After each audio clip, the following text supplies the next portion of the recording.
opinion. Huh? It's cheaper for us. A little bit.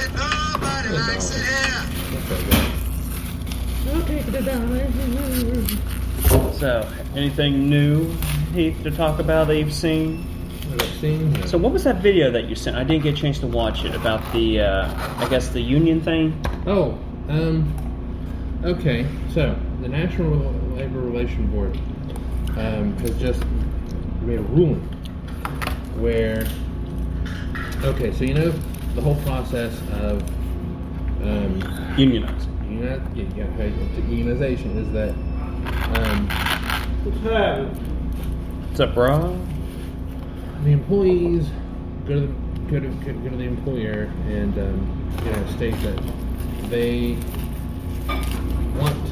have enough interest in a union to garner an election. Mm-hmm. And that's when the company comes in, like Tutors did, and Amazon and every other company, and really starts to go after employees, intimidation, and stuff like this. And most of the time, the National Labor Relations Board will consider that election a wash, because they almost always go against the union, because they intimidate enough people to say no, and so they'll have another election, and like 90% of those no go for the union, because it's like you've intimidated employees. People that were on the fence are now very much off the fence and don't want to vote for a union. Well, now, if that happens, instead of holding another election, the National Labor Relations Board just assumes that the union won the election, and that the company has to more or less recognize unionization, unless the company wants to hold another election.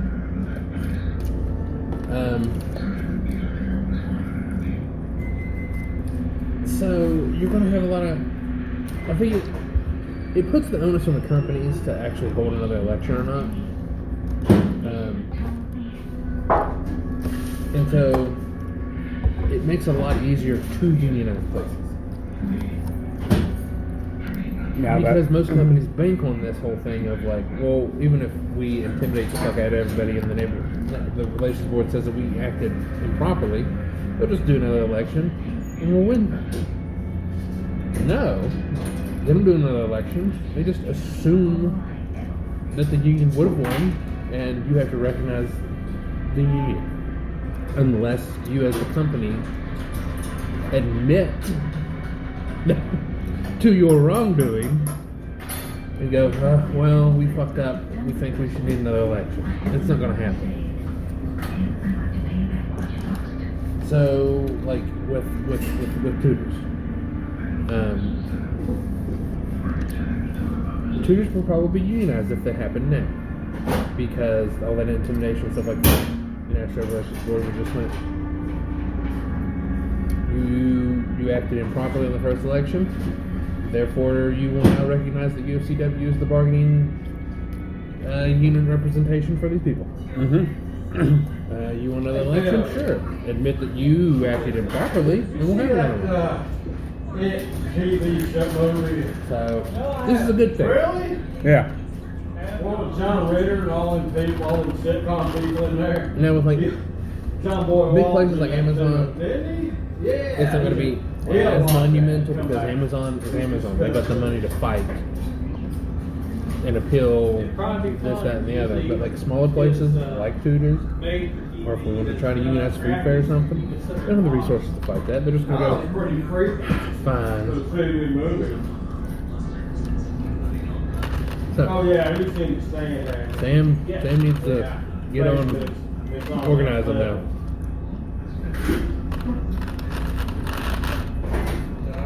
Who you want to go organize?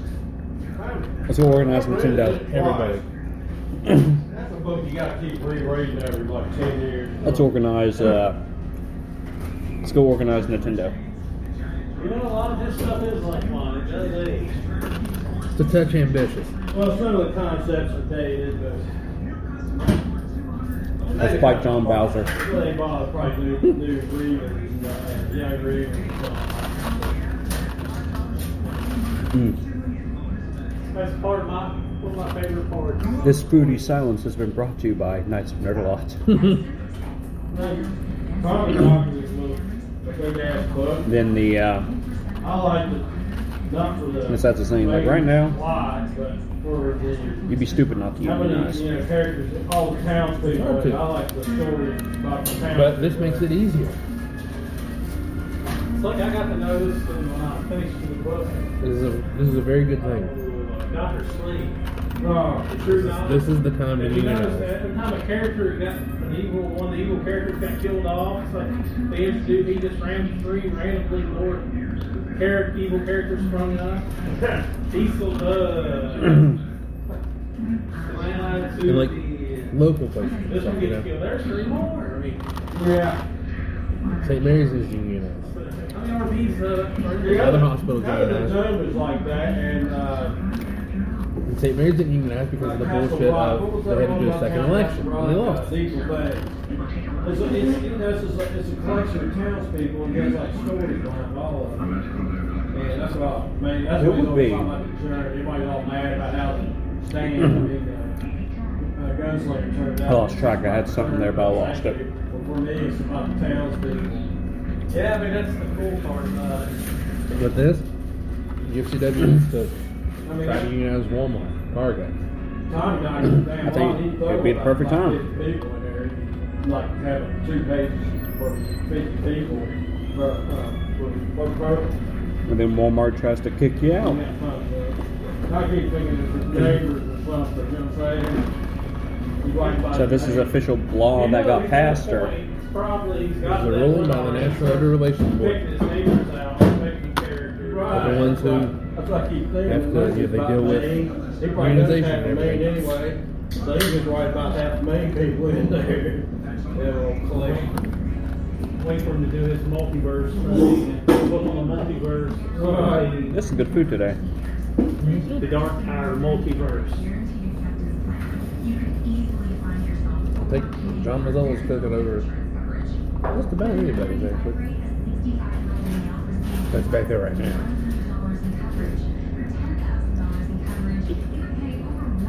So we're up to 350 listeners, like all together on podcast. We're slowly gaining listeners.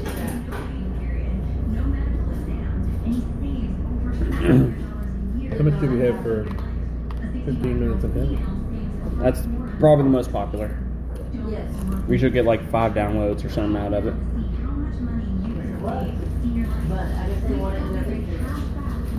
But once we, like, the hard part, like I was saying, once we get time to actually record some other episodes,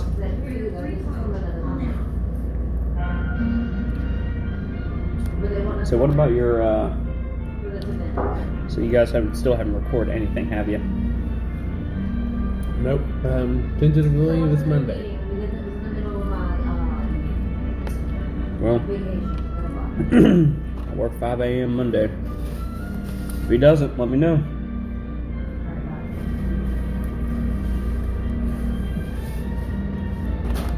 We'll do a history episode of Knights of Nerdalots, where we talk about history. Which we haven't covered.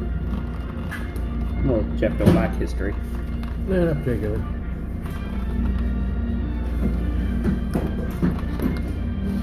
You know, like if we do a history episode of Knights of Nerdalot, you know what we need to do for Cartoonami?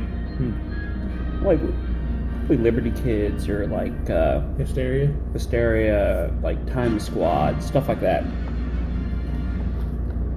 There's a podcast I absolutely love it. I actually pay for it. And the Napoleon one. No. That's old and it's you used to have to pay for it, but not anymore. Which I was prepared to until I found out that it was just free.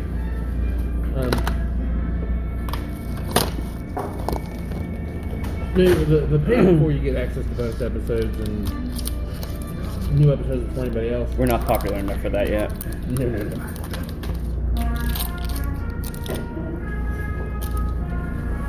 It's called The History of Byzantium. Of what? Byzantium. Okay. Okay, and it's the history of the Byzantine Empire, what's called the Byzantine Empire. It's the Roman Empire just through the Middle Ages. Because a lot of people have this misconception that the Roman Empire collapsed around 476. It did not at all. The western half collapsed in 476. The eastern half just kept going until 1453 when Constantinople was conquered. Yeah. But anyway, it's one of my absolute favorite historical eras. Specifically, the Comnenian Restoration in the around the First Crusade. I could talk all day about it. Yeah. But the guy who hosts it, he just had a kid, and so his episode output is like a little erratic, and it's understandable. And he's mostly been We understand completely. Yeah, he's mostly been doing interview episodes because it's like he's. This podcast is 10 years old. I've just found it last year, and for the past 10 years, he's gone in extreme depth from like the time of like Constantine the Great all the way, and it's going to go to the very end. Right now, he's in like the Fourth Crusade had just happened. Constantinople fell in 1204. A lot of bad things. Anyways, but since he hasn't had time to like research and script episodes for the narrative, he's just been doing interviews. And he's been doing these 2 interviews with this guy named Anthony Claudelis, who is a professor of antiquities at Oxford or something. He's like, he's coming out with a new comprehensive history of Byzantium book, which I'm going to buy as soon as it comes out. This guy, you think this is going to be some stuffy old professor.